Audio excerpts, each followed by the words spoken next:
திருப்பாவையின் மிக முக்கியமான பாசுரம். ராமானுஜருக்கு திருப்பாவை ஜீயர் என்ற பெயர் ஏற்படுவதற்கு காரணமான பாசுரம் திருப்பாவையின் 18வது பாசுரம்.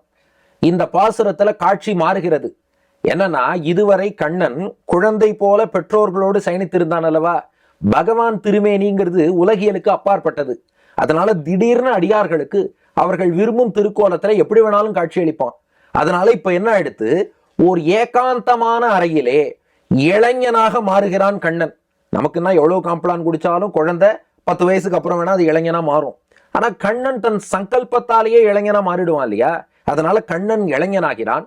கூட பிராட்டியின் அம்சமாகிய நப்பின்னை பிராட்டி அவள் இளைஞியாகவே கூட சயனித்திருக்கிறாள். இருவரும் திருப்பள்ளி அறையிலே அறை மூடப்பட்டிருக்க ஏகாந்தமாக பள்ளி கொண்டிருக்கிறார்கள். இப்போ வெளியே இருந்தபடி ஆண்டாளும் தோழிகளும் எழுப்புகிறார்கள்.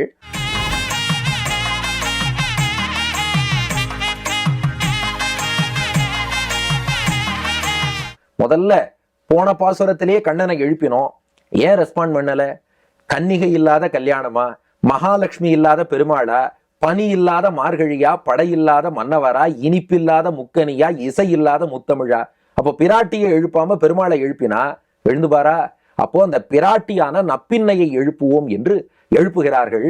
உந்து மதகளிற்றன் ஓடாத தோல்வலியன் நந்தகோபாலன் மருமகளே நப்பின்னாய் கந்தம் கமழும் குழலி கடைதிரவாய் வந்தெங்கும் கோழி அழைத்தனகான் மாதவி பந்தல் மேல் பல்கால் குயிலினங்கள் கூவினகான் பந்தார் விரலி உன் மைத்துணன் பேர்பாட செந்தாமரை கையால் சீரார் வளையொலிப்ப வந்து திறவாய் மகிழ்ந்தேலோர் எம்பாவாய். இப்போ அந்த நப்பின்னை பிராட்டியை அழைக்கிறார்கள். உந்து மதகளிற்றன், நல்ல மதம் பிடித்த யானையை போன்ற வலிமை மிக்கவர் நந்தகோபர். அல்லது மதம் கொண்ட யானையை கூட தன் கட்டுப்பாட்டிலே வைத்து பராமரிப்பவர் நந்தகோபர். நந்தகோபர்கிட்ட பசுமாடு தானே இருக்கு, யானையா இருக்குன்னா கண்ணன் தான் அந்த யானை. ஏன்னா யானைக்கும் பெருமாளுக்கும் நிறைய ஒற்றுமை உண்டே. ஏன்னா அந்த யானையினுடைய நடை போல அழகாக கண்ணனுடைய நடை இருக்கும். எல்லாத்துக்கும் மேல இந்த யானை மேல ஏறி உட்காரணும்னா யானையா மனசு வச்சாதான் முடியும். அது போல கண்ணனை அடையணும்னா அவன் திருவுள்ளம் பற்றினால்தான் முடியும். அப்போ உந்து மதகளிற்றன் வீட்டிலேயே கண்ணன் ஒரு யானையை வச்சு மெயின்டைன் பண்றார், கண்ட்ரோல் பண்றார். ஓடாத தோல்வலியன், அவரை விட்டு அவர் தோல் வலிமை என்னைக்குமே ஓடாதான். வயசானாலும் அவரோட ஸ்டைல், அழகு, வலிமை அவரை விட்டு போகவே போகாது, கூடவே பிறந்தது. அப்படிப்பட்ட நந்தகோபர் நந்தகோபாலன் மருமகளே, நந்தகோபாலனுடைய மருமகளே. உள்ள இருக்கிற நப்பின்னைய வெளியிலேருந்து ஆண்டாள் கூப்பிட்டா நப்பின்னை பதில் சொல்லல. இங்க இருக்கிறவாள்லாம் என்ன என்னன்னு கேட்டாலும். ஏன் ஆயர்பாடியில போய் ஒரு பெண்ணை பார்த்து நந்தகோபாலன் மருமகளேன்னு கூப்பிடுவது எப்படின்னா, திருமலைக்கு போய் ஒரு ஆளை பார்த்து மொட்டை தலையான்னு கூப்பிடுற மாதிரி தான். ஏன்னா அங்க உள்ள எல்லோருமே கண்ணபிரானை விரும்புகிறார்கள். அது உலகியலுக்கு அப்பாற்பட்ட காதல் இல்லையா. அதனால பார்த்தா நம்ம ஜெனரிக்கா கூப்பிட்டுட்டோம், ஸ்பெசிபிக்கா கூப்பிடுவோம். நப்பின்னாய், நப்பின்னையே. யசோதைக்கு கும்பன் என்று ஒரு சகோதரன் மிதிலையிலே வாழ்ந்து வந்தான். அவனுடைய மகள் தான் இந்த நப்பின்னை. 7 காளைமாடுகளை அடக்குபவருக்கு என் பெண்ணை கல்யாணம் பண்ணி தரேன்னு சொல்லியிருந்தான் கும்பன். கண்ணபிரான் தான் அந்த 7 காளைகளை அடக்கி இந்த நப்பின்னையை திருக்கல்யாணம் பண்ணிட்டான். அந்த கால ஜல்லிக்கட்டு கண்ணன் ஆடியிருக்கான். அப்படி அந்த ஜல்லிக்கட்டு 7 காளைகளை அடக்கி இந்த நப்பின்னையை திருக்கல்யாணம் செய்து கொண்டான். அந்த நப்பின்னாய், நப்பின்னையே அப்படின்னா பதிலே இல்லை. உடனே வெளியிலேருந்து ஆண்டாள் சொல்றா, நீ உள்ள இருக்குங்கிறது எங்களுக்கு தெரியும். கந்தம் கமழும் குழலி, உன்னுடைய குழல் கூந்தல் வாசனை உள்ளிருந்து வெளியே வருகிறது. நாங்கள் கண்ணனை சேவிக்கும் வரை மலரிட்டு நாம் முடியோம்னு சொல்லி உட்காந்துருக்கோம். நீ நன்னா கண்ணனை அனுபவித்துக் கொண்டு கூந்தல்ல மலர்களோடு விளங்குகிறாய், எங்களுக்கு தெரியும். கடை திறவாய், கடைனா கதவு, கொஞ்சம் அந்த கதவை தான் திரையன், அந்த வாசனையாவது எங்க மேல படட்டுமேன்னா. நப்பின்னை சொன்னா, கணவன் மனைவி கொஞ்சம் இரவு நேரத்துல ஏகாந்தமா இருக்கும், இப்படி வந்து தொந்தரவு பண்ணலாமான்னா. இல்லம்மா, பொழுது விடிஞ்சுடுத்துன்னு ஆண்டாள்.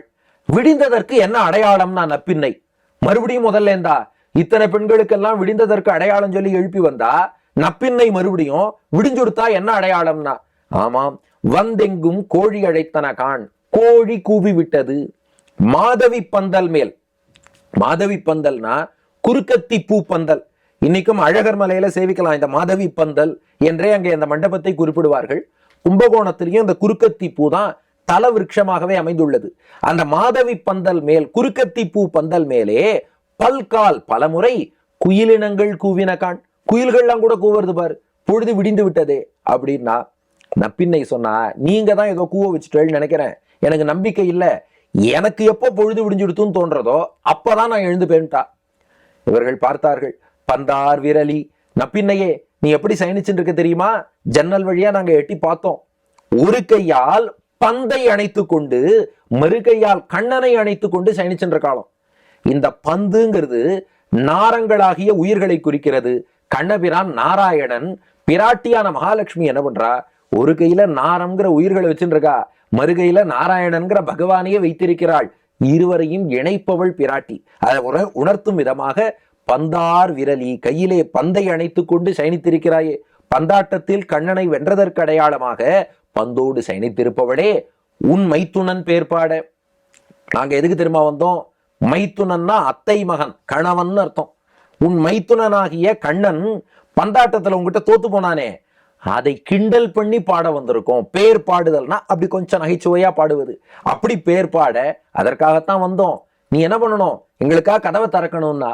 நப்பின்னை பார்த்தா, என்கிட்ட ஒரு சுவிட்ச் இருக்கு, இந்த சுவிட்சை போட்டா கதவு திறக்கும்னா. அப்படி பண்ணக்கூடாது. இவ்வளவு தூரம் நான் உங்களை தேடி நாங்க வந்திருக்கோம் இல்லையா, நீயும் எங்களுக்காக நடந்து வந்து திறக்கலாமே. செந்தாமரை கையால், உன்னுடைய செந்தாமரை கையால் கதவை திறக்கணும். சீரார் வளையொலிப்ப, உன்னுடைய சீர்மை மிக்க அந்த வளையல்கள், கண்ணபிரானோடு எப்போதும் கூடியிருக்கும் மகிழ்ச்சி, அந்த மகிழ்ச்சி நிறைந்த அந்த திருக்கரத்திலே இருக்கக்கூடிய வளையல்கள், அந்த வளையோசை கலகலவென கேட்க வந்து திறவாய், எங்களை நோக்கி நீ நடந்து வந்து மகிழ்ந்து சந்தோஷமா கதவை திறக்க வேண்டும் என்று ஆண்டாள் பிரார்த்திக்கிறாள். இப்போ நப்பின்னை புறப்பட்டுட்டா, திறந்தாளா இல்லையா? அங்க ஒரு ட்விஸ்ட் இருக்கு. இந்த பாசுரத்தை ராமானுஜர் அவர் தினந்தோறும் பிக்ஷைக்கு எழுந்துருளும் போது திருப்பாவையை சேவித்து கொண்டு எழுந்துருள்வது வழக்கம். அப்படி ஒரு நாள் ராமானுஜர் பிக்ஷைக்கு தன் ஆச்சாரியன் திருமாளிகை வாசல்லையே நின்ற போது இந்த உந்துமதகளிற்றன் பாசுரத்தை சேவிச்சுருக்கார். செந்தாமரை கையால் சீரார் வளையொலிப்ப வந்து தரவாய் மகிழ்ந்துன்னு மனசுக்குள்ள சொல்றார். இவர் ஆச்சாரியனுடைய மகள் வந்து கதவை திறந்தாலும் அதே மாதிரி ஓடி வந்து கைவளை ஓசை கேட்க கதவை திறக்கவும், நப்பின்னை தாயாரே வந்து கதவை திறந்தாளோ என்று எண்ணி ராமானுஜர் மயங்கியே கீழே விழுந்துட்டாராம். அப்படின்னா திருப்பாவையில அவருக்கு எவ்வளவு தூரம் ஆர்வம் இருக்குங்கிறத பார்த்துக்கோங்க. அதனால்தான் திருப்பாவை ஜீயர் என்று போற்றப்படுகிறார். இது விரிவான கதை, விரிவா சொல்றேன் இன்னொரு சந்தர்ப்பத்திலே. இதே பாசுரத்தை ராமானுஜருடைய பெருமையை சொல்றதாகவும் ரசிக்கலாம். ஏன்னா ராமானுஜர் எப்படிப்பட்டவர்னா, உந்து மதகளிற்றன், நம்மாழ்வாருடைய திருவாய்மொழி பாசுரம் மட்டும் கேட்டுட்டார்னா ராமானுசமுனி வேழம் என்னும்படி அப்படியே ஒரு மதம் பிடித்த யானை போல அப்படி ஒரு மகிழ்ச்சி ராமானுஜருக்கு உண்டாகும் என்று ஆச்சாரியர்கள் சொல்வார்கள். அதனால திருவாய்மொழியை கேட்டு ரசிக்கக்கூடிய ஒரு வேழம் போன்றவர் ராமானுஜர். ஓடாத தோல்வலியன், பகவானை அனுபவிப்பதற்கு ஏற்ற அந்த வலிமை அதை கொண்டவர். மேலும் ராமானுஜர் 120 வருடங்கள் பூமியில வாழ்ந்தார். 120வது வயசுலயும் சந்தியாகாலம் வந்துதா போய் சந்தியாவந்தனம்ங்கிறத பண்ணிடுவாராம். அதனால அனுஷ்டானத்தை சரியாக கடைபிடித்தவர். நந்தகோபாலன் மருமகளே பின்னாய், பின்னை தன்னை எப்போதுமே பிற்பட்டவன் தாழ்ந்தவன் என்றே ராமானுஜர் சொல்லிக் கொண்டார். அவர் யுக புருஷர், அவதார புருஷர், மகான். ஆனா நான் பெரியவன் என்னைக்குமே சொல்லிக்க மாட்டார். பின்னாய், நான் பிற்பட்டவன் பிற்பட்டவன் என்றே தன்னை சொல்லிக் கொண்டார். மேலும் கந்தம் கமழும் குழலி கடை திறவாய், கந்தம் கவிழும் நறுமணம் வீசக்கூடிய அந்த ஞானத்தை கொண்டவர். ஏன்னா ஞானம்ங்கிறது நம்ம கிட்ட இருந்தா போதாது, அது பரிமளிக்கணும், எல்லார்த்தையும் வாசம் வீச வேண்டும். அப்படி அந்த வாசனை எங்கும் வீசும்படியாக செய்தவர் ராமானுஜர். மேலும் வந்தெங்கும் கோழி அழைத்தன கான், மாதவி பந்தல் மேல் பல்கால் குயிலினங்கள் கூவின கான். கோழிகளும் குயில்களும் கூவுவது போல பல சிஷ்யர்கள் ராமானுஜருடைய திருவடிகளை ஆசிரியித்தார்கள். அவர் எப்படிப்பட்டவர்? பந்தார் விரலி, தன் கையில 2 பந்து வச்சுருக்கார். நித்திய விபூதிங்கிற அந்த உலகம், லீலா விபூதிங்கிற இந்த உலகம், 2 பந்தையும் வச்சுட்டு உடையவர் என்று விளங்குபவர் ராமானுஜர். உன் மைத்துனன் பேர் பாட, உங்கள் தலைவனாகிய பகவானின் திருநாமங்களை பாட நாங்கள் வந்திருக்கிறோம். அப்ப நீங்க என்ன பண்ணணும்? செந்தாமரை கையால் வந்து திறவாய் மகிழ்ந்து என்னும்படி அவருடைய அந்த திருக்கை செந்தாமரை கையில ராமானுஜர் இந்த உபதேச முத்திரையோடு விளங்குகிறார். சுவாமி வேதாந்த தேசிகன் யதிராஜ சப்தத்தில தெரிவிக்கிறார், ராமானுஜர் ஏன் கையை இப்படி வச்சுட்டு இருக்காருன்னா கவியின் கண்ணோட்டத்துல காரணம் சொல்றார். நம்ம பார்க்கக்கூடிய சங்கரா தொலைக்காட்சி நேயர்கள் ஒத்தத்தருடைய உள்ளத்திலும் நாராயணனுடைய உருவத்தை வரைகிறாரா ராமானுஜர்.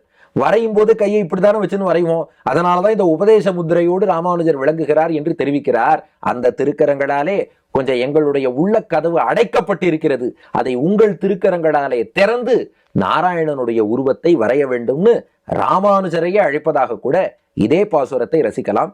இதற்கு இன்னும் பல பல சிறப்புகள் உண்டு. வேறு சந்தர்ப்பங்கள்ல இந்த பாசுரத்தின் மேலும் பல சிறப்புகளை காண்போம். இனி அடுத்த பாசுரம் ஒரு பெரிய ட்விஸ்ட் உள்ள பாசுரம். என்ன ட்விஸ்ட்னு நாளை காண்போம். ஆண்டாள் திருவடிகளே சரணம்.